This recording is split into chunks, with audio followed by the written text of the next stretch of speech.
Hey guys, and welcome back to another episode of Strengths and Weaknesses. Today we're going to be looking at the Khuzait Khanate. Now, pretty much straight off the bat we know a lot about these guys and how they are horse lords. And all of their combat for fighting, everything that they really do is on horseback. Anything else, their infantry archers aren't really worth looking at. They're not bad, but they're not really worth looking at. Their footmen, they go up to the Khuzait Darkans.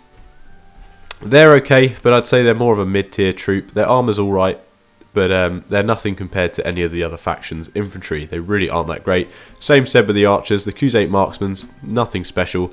They have their step arrows and a very short recurve bow. So they're not very good on range, not very high on damage with the step arrows. They're generally not that great. But that's to be expected, because this is a cavalry faction. Now, their main cavalry that they consist of is their Khuzait heavy lancers and their Khuzait heavy horse archers. Now, like most factions, don't have horse archers except for the Imperials, and I guess you could argue that the Aserai also have horse archers in their Mamluks, but not really their primary role. They are cavalry first. These guys are straight up horse archers. That is their main job. They have the same kit as the archers, but obviously they have a high skill shooting from horseback. And they're incredibly good at it as well. They're quite well armoured, so they're not very easy to take down. They're on very good horses. And obviously they have their 2 quivers worth of arrow, unlike the Imperial Bucellari, which only has the 1 quiver, I think, unless that's changed. So as you progress through their tree, they do start with a spear, but as they progress into horse archers, they only have a sword. Not that they'll really need it unless they run out of ammo, which obviously won't happen very quickly. But yes, as they move on, they become a very, very incredible fighting force. Like I said, unlike any of the other factions, these guys just dominate open field battle. They will do hit and runs if you let them stay under the command of their sergeants. They will flank around the enemy, usually on your right hand side. They will go around to the enemy, take loads of shots off, hit their formations, and then pull back and just keep repeating that formation, whittling down the enemy numbers. Or you could use them yourself more strategically and try and get them behind your enemy, so you're firing dozens of arrows into their backs where they have the least amount of armour protecting them.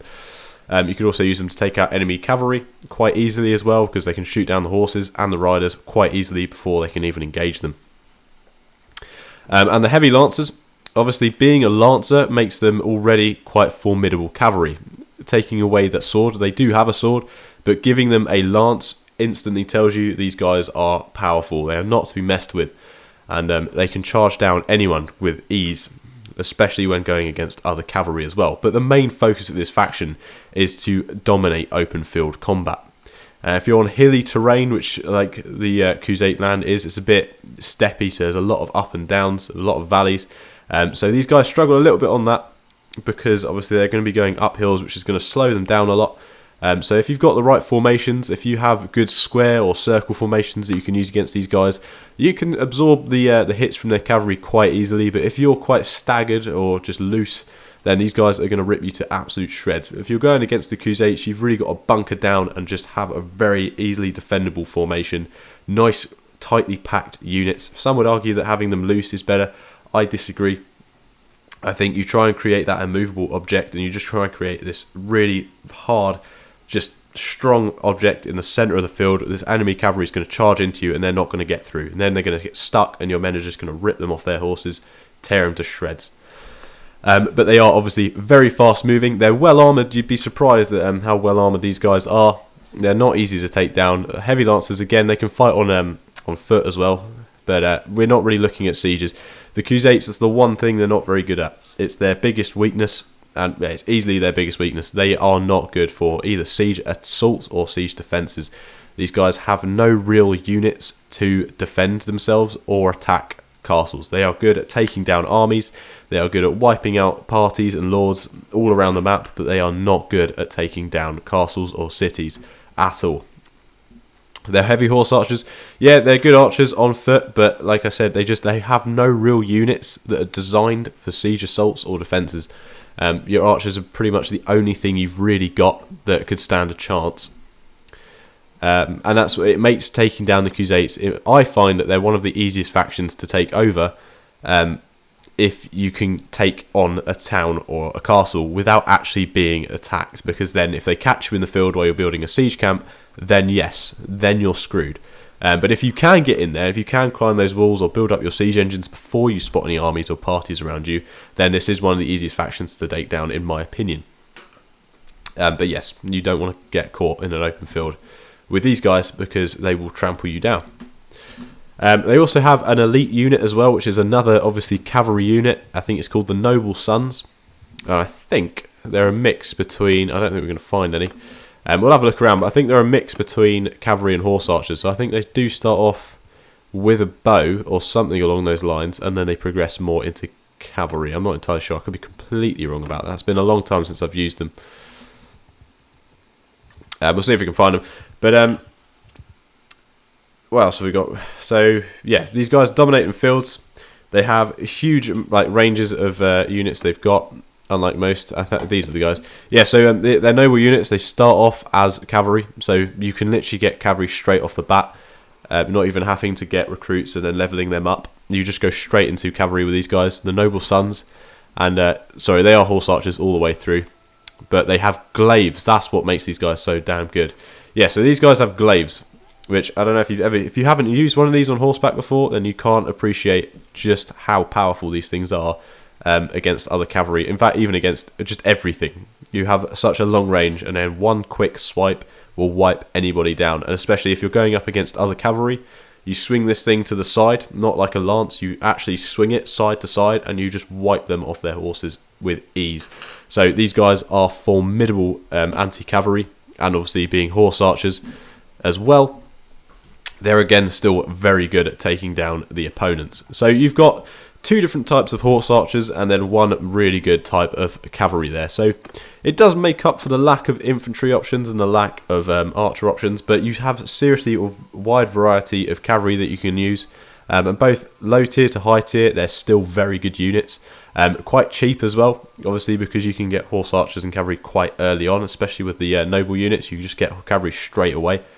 So if you are looking towards dominating the field to an early game, this is probably the faction for you, because you can get cavalry up and running immediately without having to faff about with any infantry or recruits like that.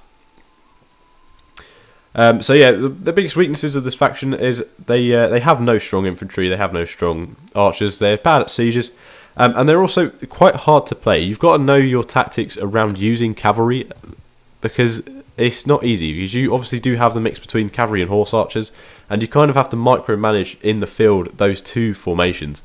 You need to know what your horse archers are doing, and you need to know what your cavalry's doing, because if you really do go down the route of not having any infantry or archers, or even if you are just focusing on cavalry, you're going to have very few infantry and archers, which means if the enemy does attack those formations, they're going to wipe out your army quite quickly, because they're not going to be very well reinforced, and their numbers are going to be severely lacking in comparison to the enemy. So you want to know your tactics before going into this faction. You want to know how to use them. You have to kind of set a plan up in your head, and a lot of it is it makes every battle you go into quite long paced, because you've got to whittle down the enemy, but you've got to distract them, you've got to keep them moving, you've got to separate them, you've got to pick your formations to take down one at a time. You can't just go straight blazing in and attacking, because then you will lose. Cavalry, you do need to know what you're doing with them and how you're going to assault the enemy. You've got to try and get to the flanks, and you've got to pull out, then you've got to charge back in. It's all about getting that charge damage. It's all about having your horse archers pick off the weakest enemies and trying to split them up as much as possible. And again, it's also about keeping them away as much as possible from your infantry, from your foot troops, because you're cavalry focused. So your footmen aren't going to be able to take these guys down. And if the enemy gets their eyes locked onto your foot formations, they're done for. So you've really got to know what you're doing, how you're doing it. So yeah, it's not an easy faction to play. Whereas you've got like the Empire, which is probably the easiest faction to play, because it has such a mixed balance between units. You've got your horse archers in there, but they're not the best, but they're not the worst. They're good. They're archers, not the best, but pretty good. Everything's kind of like mid to high quality. So it's one of the easiest factions to play as, and you have everything available to you. Except for the cavalry, which is a little bit harder to acquire, but then the elite cataphracts are probably one of the best cavalry you can get. But that just makes them a lot easier to play, because you have such a mixed balance between all of your different unit types, whereas this is cavalry and pretty much cavalry only. So if you do play this faction, you want to go into sieges, you want to take over towns, you've really got to know what you're doing and how you're going to do it. and it's not easy. They're not easy to play. And if you do come up against factions that have very heavy infantry, like Sturgia, for example, and they've one really thick, heavy shield wall and heavy armoured troops, it's going to be quite difficult to take them down, even with the amount of cavalry you have, because they're just going to be quite hard targets to bring down. So you have to play it quite carefully. You have to know what you're doing, and obviously it takes a lot of trial and error of just trying formations and tactics that don't work, and just learning how to use your cavalry as efficiently as possible. But I'd definitely say in the field, in combat, you're probably looking at the longest battles with these guys, because you can't just charge straight in unless obviously you absolutely dominate their numbers, in which case it doesn't matter. But yeah, and generally these guys, they're very fast as well on the open map. So if you do have a party, it's going to be mostly cavalry. So it does mean that you're going to be moving around the map a lot quicker than other parties. So you can sort of lay ambushes and you can chase down individual lords with ease. And obviously other little bandits and other parties. So you do move very quickly. You're also going to have a lot of storage space as well. But if you focus on that, that's going to bring you down anyway. But yeah, you're going to be able to move around the map quite quickly. And the battlefield as well is going to allow you to get to places very quickly and with ease, unlike your opponents. I think that covers more or less everything. Now, looking at the kind of strategic terrain, they're not the best. You'd think because they're on the eastern border of the map, they'd be quite well defended. Obviously, they have this huge lake in between them here, which kind of divides them from the Empire. Had this all been land, it would not have been very good. It would have been an absolute war zone along the border. But luckily, you've kind of got these bridges that attach you to your opponent's lands. But you are bordering 4 different factions. You got Northern Empire, Southern Empire, Sturgia, and Azerai, and each of them obviously having completely different unit types, some being harder than others. And the Azerai will give you a run because their cavalry is quite strong as well. They do have their different types as well. So in the field, you'll find it will be cavalry to cavalry, and they're not weak. They are not weak at all. They'll bring down your horse archers quite easily, but I think against melee cavalry, you probably have the upper hand. And with the Empire, you're going to be looking at ridiculous amounts of archers. So again, it's all about learning how to play those tactics with your cavalry as much as possible. But yeah, you have some tight points. There's a lot of rivers, and like I said, it's mostly bridges that connects you to the other people's lands. So you can find these choke points to catch the enemy out, to sort of play strategically and enter the enemy. But you've got these northern points like Dinar Castle. If Sturgia goes to war with you, you know they're going to hit there, which is kind of an advantage. It kind of separates them because it's very thinly spread out, which is quite nice.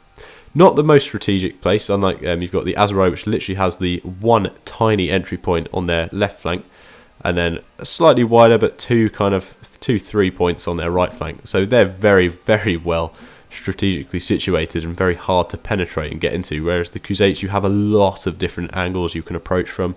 You can come from all the way down in the south where they've got 1, 2, 3 little villages.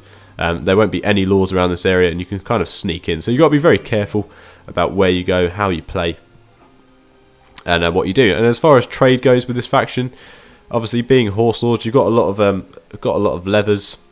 I think some of these places, that's it, walls. You've got a lot of walls, so you can set up a lot of wall reveries. And I think you can set 2 up in Akhalat, from what people have said and what I've actually used as well. And you can set 2 wall reveries up in Akhalat, and they tend to do very well, looking at about 300 to 400 each workshop. And you can kind of get this along a lot of these different places, because raw materials here are very, very, very cheap. So you can set up some very good workshops here and caravans that will get you a lot of money. It's surprising because you wouldn't think it's such a rich faction, but you can make a lot of money through trade and workshops in this place if you make them very carefully. Especially in Mekeb, I think it's another really good place. They're kind of like market towns. And as far as weapons and armor, you can get some exceptional weapons and armor, like the glaive. I think this is one of the very few factions on the map that you can get the long glaive, and that is probably the best anti-cavalry weapon, or sorry, the weapon to use on cavalry. That is probably the best one you will find in this game. It is just absolutely phenomenal. It just shreds your enemies left, right, and centre, because it's got such a long reach, and it is one of the few weapons you can swing on horseback that has such a long reach. So you can really just hit your enemy without them being anywhere near you. And when it comes to cavalry, you can just swipe left, right, and you'll be taking them all down. As As far as armor, you can get really good armor here, but it's probably not the best in the game. Actually, no, saying that, it probably is. I don't know, maybe Valandia you might find some good armor, but you can get some very, very high quality, very high armored bits here as well.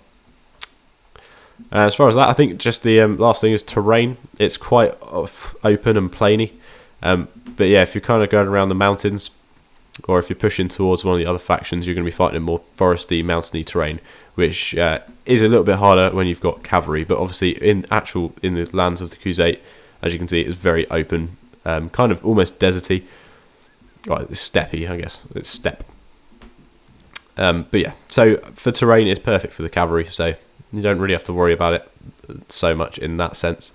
Yeah, trade's good. Strategic location is very sound. If you can get one of the castles in the centre, which is very unlikely, but if you could manage to do that somehow, maybe barter it off somebody else, or somebody dies and well, they just happen to fall off their horse perhaps, and we can take over one of their castles. It's a very safe place to be. Usually if I'm not going to war with the Khuzaits, I will put all my workshops here because their cities are so safe. It's rare that you see them getting taken over, especially the central ones. It's incredibly rare that they get taken over. So it's a very safe land to be in. And yeah, because of that, also their prosperity goes up quite high as well. And they tend to do very well in that sense. But yeah, it's a good faction to trade from. Very, very good faction to trade from. Wool, yeah, quite cheap in some places, and other places it's just, yeah, it's absolutely brilliant. But yeah, obviously you can get a lot of sheep as well. And you can just buy sheep very cheaply, slaughter them, and then sell the wool back and make a lot of money that way as well. So it is a good faction. It is a very good faction, hard to play, hard to siege with, but brilliant in the open field and very, very good for making money with it too. I think that covers just about everything for these guys. If you do join this faction, just be prepared for a fight, because Monchug is usually always at war with somebody. And you'll be expected to do a lot of fighting. And obviously joining in with their sieges, you need to have a lot of men to actually get anywhere with a siege. But yeah, it's a very fun faction to play with. Obviously going into battle against other armies with just huge amounts of horses is great fun. But yeah, you just got to know what you're doing really. You've got to learn the skills of the trade with the cavalry and such. But yeah, it's a good faction. And I think that covers just about everything. I can't think of any other points. I'm sure there's loads to say about these guys. But this just covers the basics of what they are and how they function. But yeah, guys, I hope this helps a little bit. I'll try and get some other things out soon, maybe in a little bit more detail as well. But yeah, I hope you've enjoyed. If you've got any suggestions, comments, tips, or anything like that, make sure to leave them down in the comments below. If you haven't subscribed, make sure you do. It just supports the channel out and keeps you updated with everything that's going on. Yeah, I've been a bit ill lately, so I have slowed down on videos coming out. But I will get back up on it, and we'll start to do a few more mini-series on Mount and Blade Bannerlord, because I know I've just been doing kind of the playthrough and these little very basic videos on strengths and weaknesses of each factions. I want to go into more detail about things like this, and maybe set up some kind of battles and show them against each other without my input, just see who wins, and maybe little things like that, maybe a little arena things that we could get on. But I'll just try and do some more mini-series alongside the main playthrough as well, just to keep things a little bit more entertaining. Cover some more points as always as well. If you've got any questions or anything you're not quite sure about, please let me know, or ask somebody in the Discord as well, and I will try and get back to you as quick as possible, or whenever I can. But yeah, guys, I hope you enjoyed this one. I'll see you in the next episode. Have a good one. Goodbye.